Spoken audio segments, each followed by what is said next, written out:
Let's take another question. Deepesh Toza. Thanks. Is Winston Churchill a hero or a villain?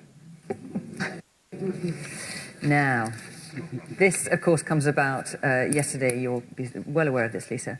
The Shadow Chancellor, John McDonnell, was asked a question where he could only give a one-word answer, hero or villain. He was asked that about Winston Churchill, and he said villain because of Churchill's actions during the Tony-Pandy miners' strike back in 1910 when soldiers were sent in, and there was at least one fatality during the miners' strike.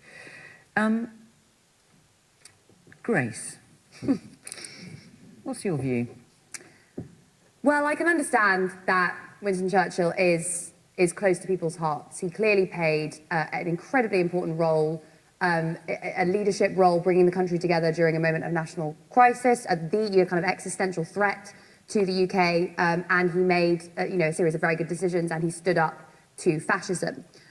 What I would say is that those actions should be applauded, but there are some of his actions which should not be applauded. And we are a mature democracy. We should be able to look back at our history and say, not this is black and white, but there's some ambiguity. And Winston Churchill, for example, in Afghanistan, waged a brutal campaign against the Pashtuns based on the fact that they needed to recognise the superiority of the race, our race. He was implicated in the genocide in Bengal that killed at least 3 million people.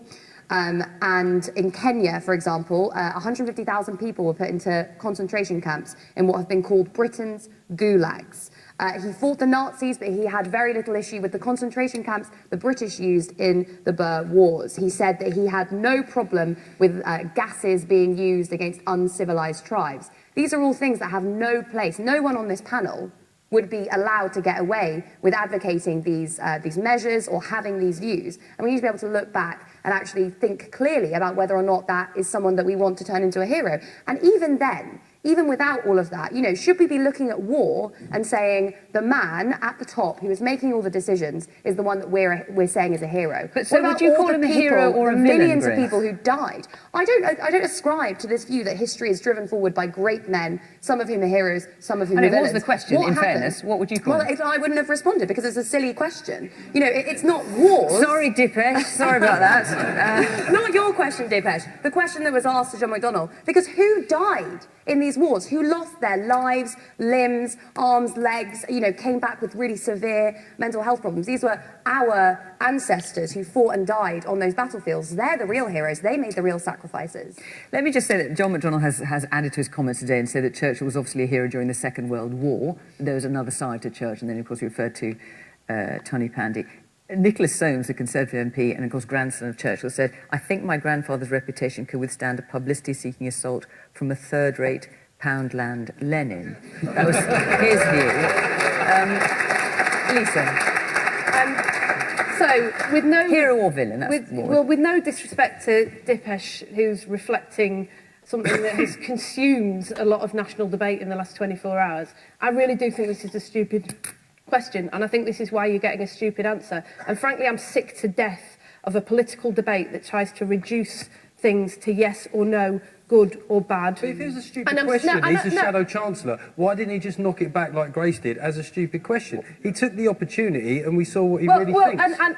But he didn't see what he really thinks, because then he's been out this morning talking in real terms about the legacy of Winston Churchill. And look, this is really, really dangerous stuff. We've seen it with the Brexit debate, and we're seeing it with many of the conversations that we have in our political discourse at the moment. It is poisoning it. I happen to think, like probably most people in this country, that there are some decisions that Winston Churchill made that I wouldn't agree with at all. But at a critical moment in British history, he stood up and he made the right judgment call that has profound implications for all of us still now today. And what this daft debate that seeks to divide us has done is it's allowed people in British politics on Jacob's wing of the Tory party to try to invoke the spirit of Winston Churchill somehow, as if we're still in this war era, and as if we should still be engaged in war, and as if half of this country who voted differently in a referendum are engaged in battle. But for me, the thing that was so important about that decision that Churchill made was that he was a leader who led Europe. He led Britain in Europe to defeat fascism in a confident, outward-looking country, and he would have had no time for this sort of nonsense at all. He understood that there was complexity in the world, and so should we, frankly. We are letting people down with this level of political discourse. Do you agree with that, Jacob? I agree with the thought that confusing Brexit with the Second World War is silly. It isn't. But without Churchill, I've just been listening on an audiobook to Andrew Roberts' brilliant biography of Churchill, and the Second World War would not have been fought by us without Churchill, that everyone else in the British establishment was ready to seek peace terms. Halifax was keen to do it, Chamberlain was keen to do it. There was nobody else with the backbone, the determination, and the knowledge to stand up to Hitler. And that is perhaps the most important single event that this country has been involved in the last century. He is therefore a hero. I could quibble with some of Miss Blakely's facts. I could argue, for instance, that the gases referred to are not gases in that sense. They are tear gas that was suggested for people who were rioting, still used today in civilized countries. May not be desirable, but it's not gassing people, which has been one of the slurs on Churchill's reputation. And the superiority of the race, or the concentration camps, or the Kenyan gulags? The concentration camps, the South African concentration camps, had exactly the same mortality rate as existed in Glasgow at the time. So they're not a good thing, but where else were people going to live when there was all that war? Did you just justify the use of concentration camps? No, I didn't. I'm talking about the Boer War had people put in camps for their protection. Where the British invented the use of concentration camps. But I'm afraid you're confusing concentration camps with Hitler's extermination camps. I'm not saying they're the same thing. I'm saying that any concentration camp is de facto an awful, awful thing. These were people who were interned for their safety. Now, that is not a good thing. I'm not in favour. Hundreds of thousands of people died. The death rate was exactly the same as in Glasgow. Death rates 100 years ago were considerably higher than they are now for all sorts of reasons, including... It was systematic murder. It was not systematic murder. That's simply wrong. I'm not advocating people being taken off their farms and put into camps, but there was a war going on, and people were being taken there so they could be fed because the farmers were away fighting the Boer War. So this is one of the things where you've got to understand the history of what was going on, not just look at it from the comfort of 2019 and say that this is the same as what was going on with Hitler. It is completely and utterly different, simply wrong to like the thing.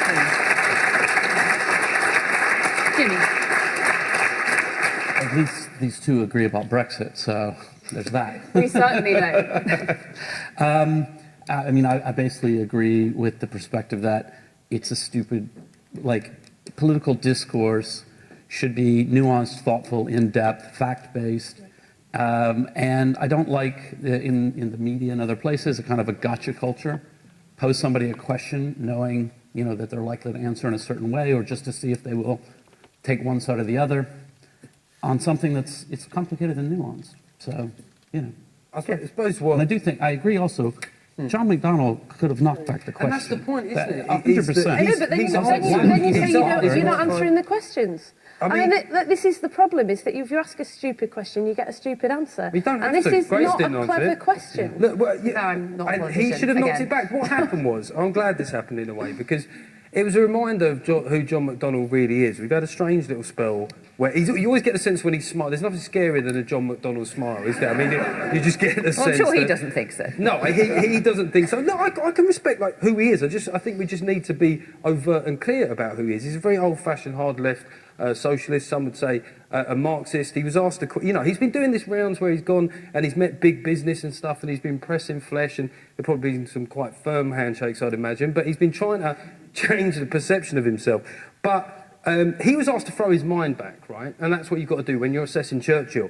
He went past somebody who stood tall against Hitler in 1940 and 41. He went past that and went to an undeniably contentious moment in history, but he chose to overlook that. I'd like to think that, Churchill was a complicated figure, but by the end of his life, defeating Hitler, you'd hope gives you something of a pass.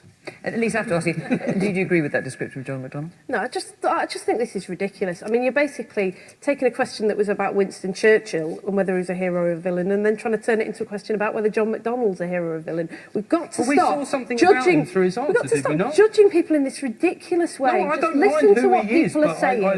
I mind who he sometimes pretends to be. No, come on. Listen to what people are saying. Understand the nuance. Understand the complexity. Let's stop trying to divide people into camps and turn each other against one another.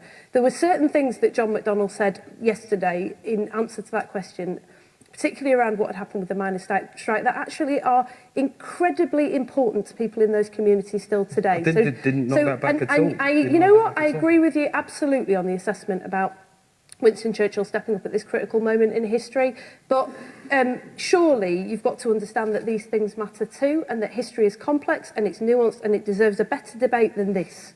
Let's have the final. Dipesh, you asked the question. What's your view? Is this an oversimplification? For the record, it wasn't my question. It was, but yeah, I think I absolutely agree. I think it was a daft question. You can't boil this down to a sort of yes or no on that.